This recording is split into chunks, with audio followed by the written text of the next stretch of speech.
अवनी। पापा, दरअसल बात यह है कि तभी अवनी की माँ कमरे से आती है। अवनी की माँ, क्या बातें हो रही हैं बाप बेटी के बीच, मैं भी तो सुनूं। सुरेश जी, कुछ नहीं, बस एक दूसरे से अपने मन की बात कर रही थी। अभी इस बात का एहसास हुआ है कि अपने बच्चों से भी अपनी मन की बात करनी है और सुननी चाहिए। अवनी की माँ, यह तो बहुत अच्छी बात है। अब आप बातों को छोड़िए और यह बताइए कि आपने अपनी दवाइयाँ ली। फिर वह टेबल की तरफ देखती है, पर दवाइयाँ टेबल पर ऐसे ही रखी होती हैं। अरे ये क्या, आप अपना बिल्कुल ध्यान नहीं रखते। दवाई ऐसे ही रखी हुई है, चलिए पहले दवाइयाँ ले लो आप। अवनी की माँ गुस्से से सुरेश जी को कहती हैं। अवनी, पापा आप अपनी हेल्थ का बिल्कुल ध्यान नहीं रखते, चले दवाई ले लें आप। अवनी की माँ, पता है बेटा, तुम्हारे जाने के बाद इनकी कितनी हालत ख़राब हुई थी। दवाइयाँ लेना बिल्कुल छोड़ दिया था इन्होंने, पर अब तो आपकी लाडो आ गई है, अब तो ध्यान दीजिए। अवनी हैरान हो के, क्या पापा, अब ऐसा कुछ नहीं चलेगा, आपको अपनी सेहत का पूरा ध्यान रखना होगा, नहीं तो फिर शादी में सबसे ज़्यादा नाचेगा कौन। अवनी पापा से मजाक करते हुए कहती है। सुरेश जी हंसते हुए, हाँ मैं समझ गया, अब से ध्यान दूंगा। एक ही तो बेटी है, इसकी बात नहीं मानूंगा तो किसकी मानूंगा। अवनी उन्हें खुश देखकर अभी कुछ न कहने का फैसला लेती है और वहाँ से चली जाती है।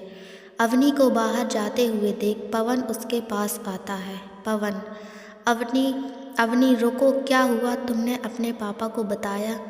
अवनी, अभी नहीं, देखो मैंने कोशिश की थी पर पापा को इतना खुश देखकर मेरी हिम्मत नहीं हो पाई।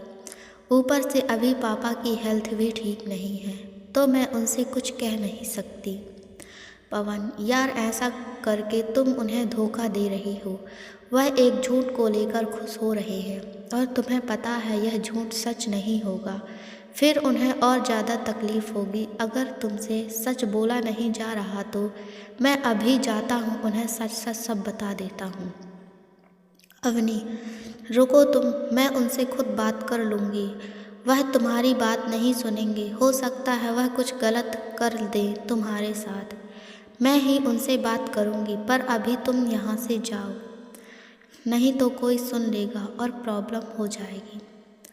अवनी पवन को ज़बरदस्ती वहाँ से भेज देती है और अपने कमरे में चली जाती है। सुबह के 9 बजे होते हैं और सब नाश्ते की टेबल पर बैठे होते हैं। रूपेश, पापा मैं सोच रहा था कि पवन जी का थोड़ा फिजिकल टेस्ट हो जाए। रूपेश पवन के मज़े लेकर बोलता है। सुरेश जी, फिजिकल टेस्ट मतलब? रूपेश, मेरा मतलब था कि कुश्ती में 2-2 हाथ हो जाना तो पता चले कि हमारे पवन जीजू फिजिकली कितने स्ट्रांग हैं। सुरेश जी, हाँ हाँ जरूर, क्यों नहीं, आखिर पता तो चले हमारे होने वाले दामाद जी की बाजियों में कितना दम है। पवन, अंकल मैं तो बस अपनी कलम किताबों को ही ज़्यादा समय देता हूँ, मुझे कहाँ कुश्ती होगी। सुरेश जी को जवाब देता है रूपेश।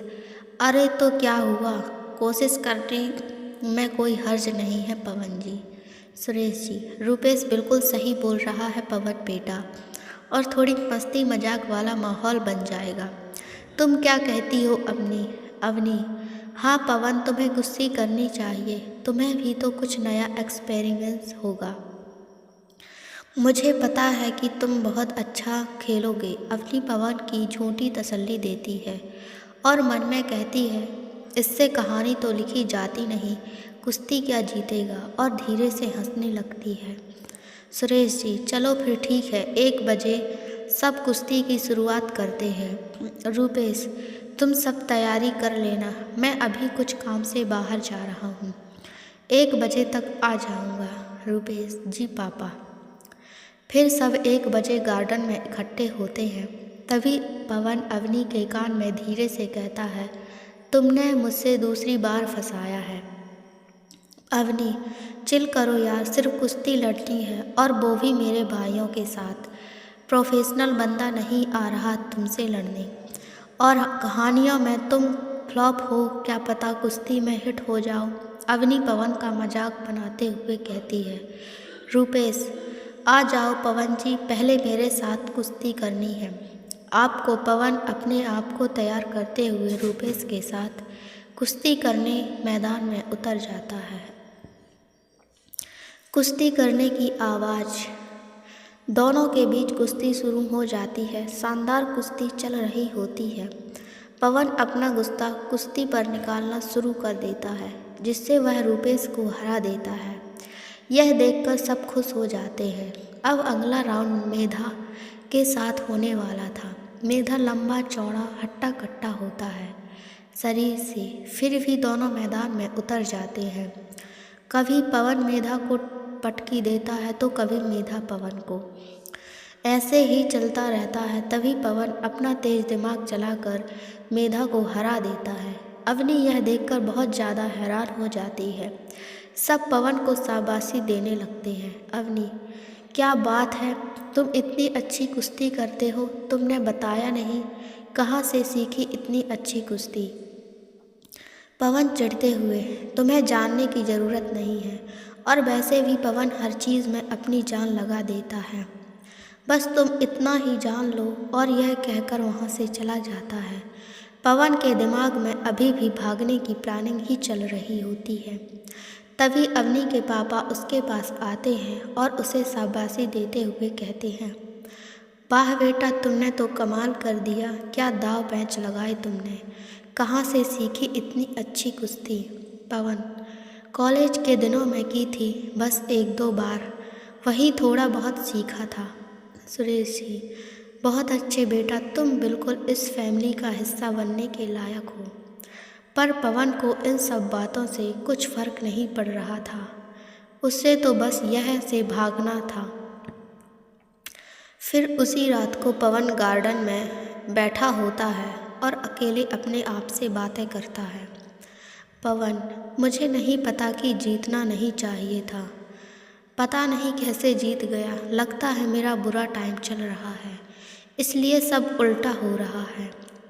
इस बार कैसे भी करके यहाँ से भागना ही होगा। आज कुश्ती करवाई है, कल पता नहीं और क्या करना पड़ेगा। कहीं शादी ही करवा दी तो नहीं। नहीं, कुछ सोच पवन, कुछ सोच। पवन गार्डन में बैठकर प्लानिंग कर रहा होता है। उसके दिमाग में एक भागने का तरीका और आता है।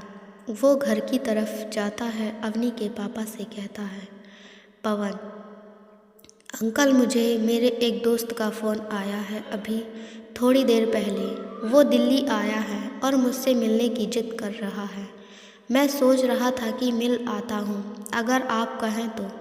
पवन ने हिचकिचाते हुए कहा, सुरेश जी, बेटा रात हो रही है, कल सुबह मिल लेना। पवन, अंकल वो क्या है ना, सुबह 5 बजे की उसकी फ़्लाइट है, तो इसलिए जाना होगा, बहुत ख़ास दोस्त है मेरा। सुरेश जी, ठीक है, एक गार्ड को अपने साथ ले जाओ। पवन घबराते हुए, नहीं नहीं अंकल, मैं गार्ड क्या करेगा वहाँ, अपनी कार से चला जाऊँगा और 2 घंटे में वापस आ जाऊँगा। आप इतनी चिंता मत कीजिए। पवन का दिल बहुत तेज से धड़क रहा था। वो सोच रहा होता है कि अगर इन्होंने मना कर दिया तो मैं यहाँ से नहीं निकल सकता। सुरेश जी, चलो मिल आओ, जब इतना खास दोस्त है तो। पवन अंदर ही अंदर बहुत खुश हो जाता है। खुशी से अवनी के पापा को गले लगा लेता है। Thank you uncle, thank you so much, ये बोलकर वह बाहर की ओर जाता है। बाहर जब वो अपनी कार का गेट खोल ही रहा होता है, तभी उसे एक आवाज़ सुनाई देती है, पवन कहाँ जा रहे हो। अवनी की माँ पवन को पीछे से आवाज़ देती है, पवन मेरे एक दोस्त से मिलने जा रहा हूँ आंटी जी। अवनी की माँ, दोस्त से मिलने जा रहे हो या भाग रहे हो। पवन, क्या क्या बोल रहे हैं आप, भाग नहीं रहा हूँ, दोस्त से मिलने जा रहा हूँ। पवन डरते हुए बोलता है। सब्सक्राइब करें आगे की स्टोरी देखने के लिए और जानने के लिए क्या होता है आगे। और कहानी को लाइक करें, शेयर करें, कमेंट करें। Thanks for watching.